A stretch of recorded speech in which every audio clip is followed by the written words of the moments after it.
एक अवयस्क बच्चा बैंक में खाता खोल सकता है कि नहीं। नमस्कार, मेरा नाम है प्रकाश रंजन और आज हम लोग बात करेंगे कि एक अवयस्क बच्चा, माइनर बच्चा बैंक में खाता खोल सकता है कि नहीं। इस तरह का सवाल हम लोग के पास आता है और हमारे मन में ये सवाल भी आता है कि क्या एक अवयस्क बच्चा खाता खोल सकता है। सबसे पहले हम लोग बात करेंगे सेक्शन पे कि जो भारतीय वयस्क अधिनियम 1875 की धारा 3 में वयस्क का जो एज है वो 18 वर्ष दिया हुआ है। मतलब कि उस अधिनियम के तहत 18 वर्ष के ऊपर के बच्चों को हम लोग वयस्क मानते हैं, उससे नीचे के बच्चों को हम लोग अवयस्क मानते हैं। और दूसरा एक और जगह है हमारे पास जिसको हम लोग बोलते हैं कोर्ट ऑफ वार्ड्स अधिनियम, उसमें 21 वर्ष को हम लोग जो है 21 वर्ष को हम लोग के ऊपर के बच्चों को हम लोग वयस्क मानते हैं, और अगर वो 21 वर्ष से नीचे का कोई है तो उसको हम लोग अवयस्क मानते हैं। तो अब सवाल ये है कि क्या एक अवयस्क बच्चा बैंक में खाता खोल सकता है, तो उसका जवाब है हाँ, खोल सकता है। एक सवाल और आएगा कि कितना छोटा बच्चा खाता खोल सकता है, तो 10 वर्ष से ऊपर का बच्चा हो, जो ऐसा बच्चा जो कि अपना हस्ताक्षर बार बार एक जैसा कर लेता हो। मान लेते हैं कि 10 वर्ष से ऊपर हो, सबसे मिनिमम एज हम बता रहे हैं 10 वर्ष, और उसके ऊपर का जो बच्चा हो जो अपना हस्ताक्षर बार बार एक जैसा कर लेता हो। उसका लिमिटेशन कितना होगा? 2 लाख रुपया का होगा। लेकिन अगर वो गार्जियन के साथ साझेदारी में अगर खुलता है तो उसका लिमिटेशन 20 लाख रुपया तक का हो जाएगा। अच्छा, किसी का 2 बच्चा है तो वो दोनों आपस में साझेदारी मतलब ज्वाइंट अकाउंट खोल सकता है कि नहीं? बिल्कुल ज्वाइंट अकाउंट खोल सकता है। जैसे हम पेरेंट्स के साथ ज्वाइंट अकाउंट खोल रहे हैं जिसमें हम 20 लाख की बात कर रहे हैं, उस तरह से एक पेरेंट्स के साथ 2 अवयस्क बच्चे भी हो सकते हैं, तो उसका भी ज्वाइंट अकाउंट खुल सकता है, या 2 अवयस्क बच्चे का भी ज्वाइंट अकाउंट खोला जा सकता है। किस तरह का खाता खोल सकते हैं? क्योंकि खाता का बहुत सारा प्रकार है, लेकिन उसमें जो सबसे साधारण बोलचाल में हम लोग खाता का जो यूज करते हैं वो हम लोग बोलते हैं चालू खाता, बचत खाता, सावधि खाता। तो जिस खाता में पैसा जमा किया जा रहा है, मतलब बचत खाता हो रहा हो, सावधि खाता हो रहा हो, इस तरह का खाता जहां पर पैसा को जमा किया जा रहा है, तो उस तरह का सारा खाता हम लोग खोल पा रहे हैं। जहां बच्चा अवयस्क जो बच्चा है वो अपना पैसा जमा कर रहा है और अपना ही पैसा को निकाल रहा है, तो वहां पर बैंक को जोखिम किसी भी प्रकार का नहीं होता।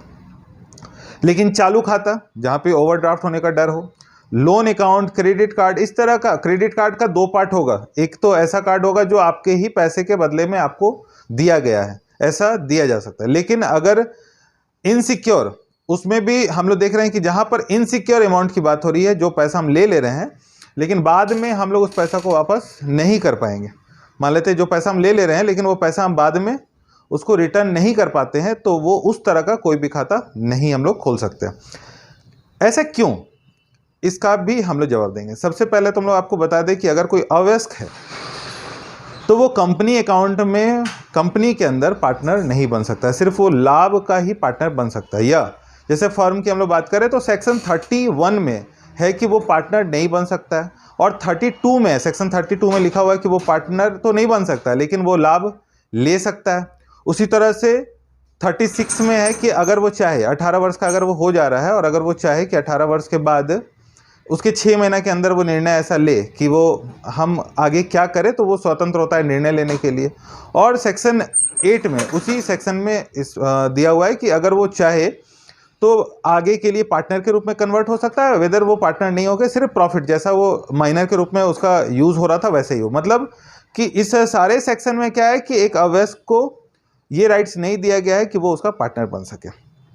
उसी तरह से भारतीय अनुबंध जो कॉन्ट्रैक्ट एक्ट है 1872, उसके अंतर्गत भी एक अवयस्क के साथ किया गया सारा अनुबंध जो है वो अमान्य होगा। तो अब जहां जहां पर भी कॉन्ट्रैक्ट वर्ड आता, मान लेते हैं कि हम पैसा किसी को दे दिए, अवयस्क को कॉन्ट्रैक्ट करके कि भाई हम आपको पैसा दिए, जैसा कि हम लोग लोन में, मॉर्गेज में करते हैं, बाद में आपसे लेंगे। तो अवयस्क के साथ जब कॉन्ट्रैक्ट ही अमान्य है तो उसका कोई भी वजूद नहीं रह जाएगा। इसीलिए अवयस्क के मामले में जहां भी लिखने पढ़ने की आवश्यकता हो कि भाई हम पैसा दे रहे बाद में लेंगे, लिखने पढ़ने की आवश्यकता हो, वो सब कुछ अमान्य होगा।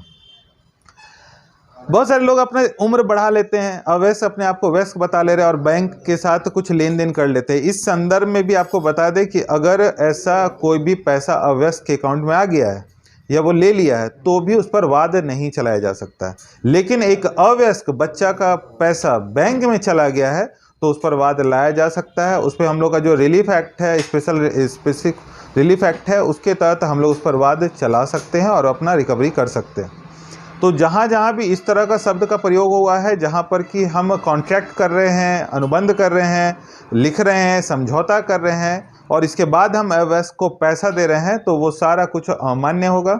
और जहाँ भी बैंक का सिक्योरिटी है, जैसे हम सिक्योरिटी में जो है चालू खाता है, सावधि जमा खाता होता है, आवर्ती जमा खाता होता है, इस तरह का जो भी पैसा दे रहा है, जैसे चालू खाता का तो हम जो बचत खाता हमारे पास है तो बचत खाता का तो हम लेन देन कर पा रहे हैं, लेकिन जैसे सावधि जमा खाता है उस स्थिति में भी अवयस्क अपना पैसा निकाल सकता है अगर उसका सिक्योरिटी मतलब उसका हित उसमें शामिल हो तो उस पैसा को भी निकाल सकता है। लेकिन उसका अगर हित शामिल ना हो, हित ना शामिल होने का मतलब अब वो बोलेगा कि हम बिजनेस करने जा रहे हैं, तो एक अवयस्क का बिजनेस का कोई भी लीगल वजूद नहीं रहेगा। तो जहाँ पर लीगल स्टेटस उसका सही रहेगा उस तरह के सारे पैसों को वो निकाल सकता है, कर सकता है। तो अगर हम लोग संपूर्ण रूप से बात करें तो एक अवयस्क बच्चा जो 10 वर्ष से ऊपर का हो, अपना हस्ताक्षर बार बार एक जैसा कर ले रहा हो, वो 2 लाख रुपया तक का अकाउंट खोल सकता, 2 लाख रुपया तक का मैक्सिमम जमा उसके बचत खाते में किया जा सकता है। अगर वो जॉइंट अकाउंट अपने गार्जियन के साथ कर रहा है तो 20 लाख रुपया तक का खाता उसके मतलब 20 लाख रुपया तक का उसका लिमिटेशन उसको दिया जा सकता है। जहाँ जहाँ बचत की बात हो रही हो वो सब तरह का खाता वो खोल सकते हैं। जहाँ जहाँ लोन की बात हो रही है, जहाँ देनदारी की बात हो रही है, वो किसी भी प्रकार का खाता बैंक में नहीं खुलेगा। दिवालिया होने की स्थिति में वो अवयस्क पर लागू नहीं होगा।